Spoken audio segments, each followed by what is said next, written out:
Hey YouTube, how you doing? Destroyer here, doing another game of Heroes of Order and Chaos, and today I'm gonna bring you episode 28. No, make that 27 of my How to Play series featuring Evistix. I'm sorry it's taken me so long. I had a little bit of account trouble and I've been quite busy lately. But here's Evistix, and the first thing I always do is I get bone barrier ready, and the reason I do that in this third skill is because it allows me to stack a bone every 5 seconds with a maximum of 10 stacks. Now what this does is help me reduce damage by knocking bones away, as well as increase my heal, and when I'm activated I get that heal as I was talking about a little earlier, and I also can get up to a 1 to 2 second stun depending on how many of those stacks I have. So we'll go ahead and get in on this. Now a little quick review of Evistix. He is more of a late game hero. Don't think you're going to go out there and take a lot of damage like you would with Retrophy and get a bunch of kills before level 6 to 9, because he is just a squishy character. But after, you know, when you get after level 15, you can start doing tremendous damage when you get up to his third item and wrecking people. That's what I love the most. So this guy's gonna come in on me a little bit. I'm gonna, oh wow, look at the invis. He's already so afraid. So I'm gonna back up a little bit. I don't want to be caught by these two. Like I said, it's better for me to stay back and away than get caught at all, especially by Retrophy's slow and then Melina coming in there and just getting the wreck on me. So we're gonna stay at least 10 to 15 meters away so he don't get me. And it looks like he's gonna keep doing the same thing. So I'm gonna hit him once, see if I can get some of these creeps that come into where I can take some of them down. So we're gonna stun this guy, let this tower do some damage on Retrophy. Then hopefully I can get some last hits on these creeps. Oh wow, I accidentally leveled up the wrong skill, but anyways, I'll go ahead and tell you about Gore. It's going to help me off a little. Usually I level up the first skill first because it allows me to engage very well, but we can go ahead and talk about Gore for a second. Gore, what this allows me to do is increase my DPS by 20 plus a red number. Now if you don't know what that red number means or what that red number represents, look at Melina trying to get in here on sneaky one. What that red number represents is it's a percentage of my overall magical or physical damage. So the more damage I have, the higher that red number will be with all my skills. Now my first skill, which is called Springing Strike, as you can see, it has 15 ability to jump in, and what you want to do is use this as a way to engage, and then you want to use it as a way to get out with the second skill. So we're gonna stun this guy. Oh wow, I accidentally hit a creep, but it's okay because I got that creep. And there's two ways you can level him up with skill proficiency, and I'll go back to the first skill in a second. I like leveling up the bone barrier as much as possible because you can get extremely high heal real early in the game, as well as increase that stun to 2 seconds. So I'm gonna come in on this guy. I'm just gonna jump in with that initiate, use my gore to increase my damage and get the kill. Good job by Cat there, allowing me to get in there and do that. Why is Cat over here this lane anyways? I do not know.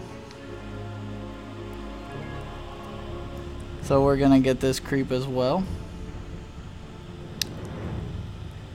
And I am just gonna, oh wow, he pulled that creep.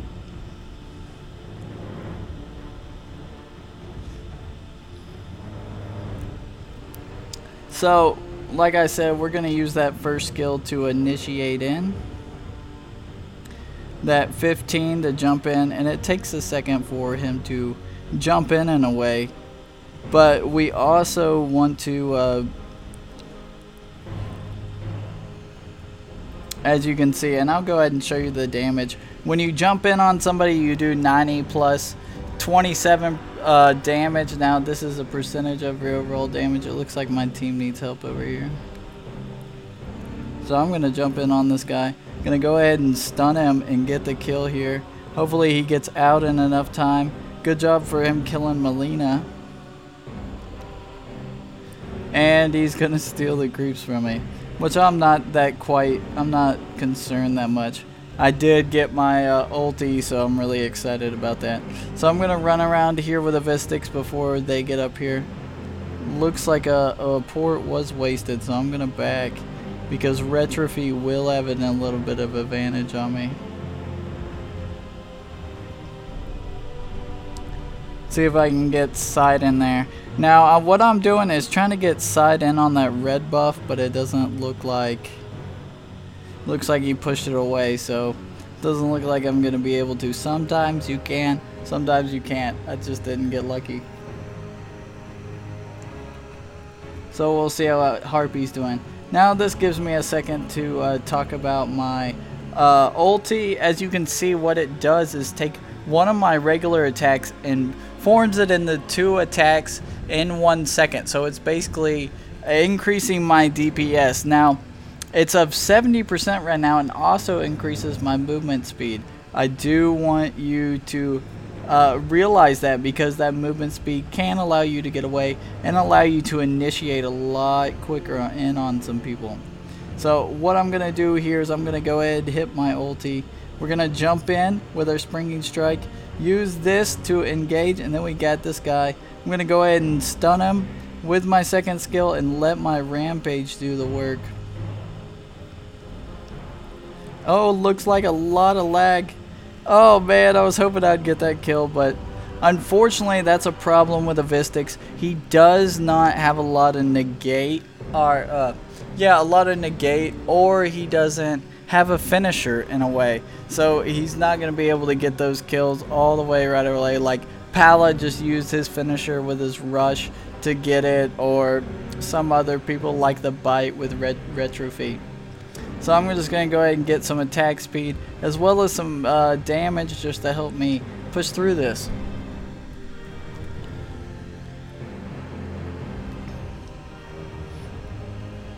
So we're checking on my team a little bit. As you saw back in that team fight when I came in on Xiao Yolin, I used my springing strike to jump in and initiate. It's always the best way to initiate. Now I haven't showed you the second jump, and I am going to on this creep. What the second jump allows you to do is first jump allows you to jump in. Second jump allows you to stun a person. So we're gonna, oh wow, my cooldown started. We'll do it in a second. What it does is it stuns that person for a half a second and allows you to jump back 5 meters.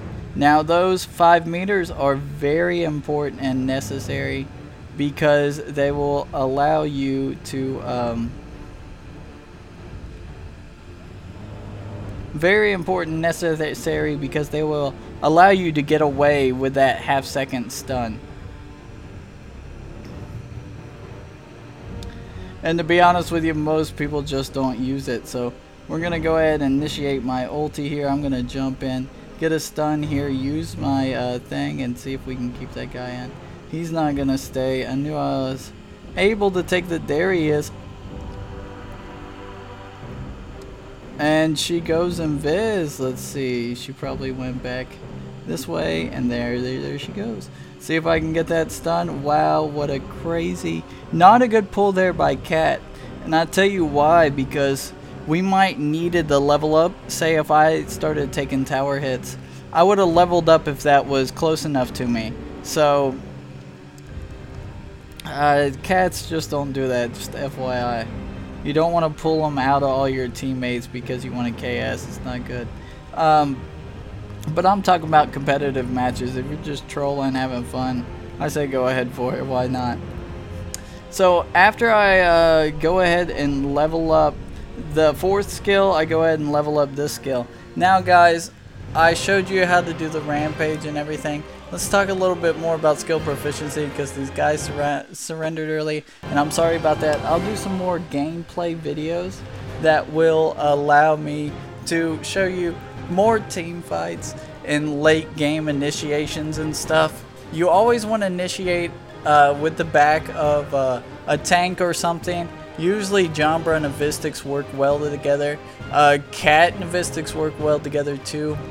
Anybody who can rush in, stun them for a second or slow them so you can get in and get your advantage on them is always good. So skill proficiency, after I leveled up the bone barrier, which was the 3rd skill, leveled that up all the way. And then I typically level up gore, which is the 2nd skill, all the way, then my ulti, and then I finish off with my springing strike, which is the 1st skill. And as y'all play on and get more used to Evistix, you'll have a lot of fun and see how much damage he can do. I do want to say one more thing out there, that Evistix can show you a lot of stuff. So late game, Evistix can be, you know, that crazy DPS. If you watch my top 5 gameplays of the week, or top 5 plays of the week, part 4 or number 4, there is a Evistix in there that we are close to late game. I think it's about 25-30 minutes in, and he just drastically does an epic kill on all of them. Check that out, and that's how you need to initiate with Evistix. Thanks for watching as always, guys. Please like, subscribe, and share, and I'll see y'all out in the battle here. Destroyer out.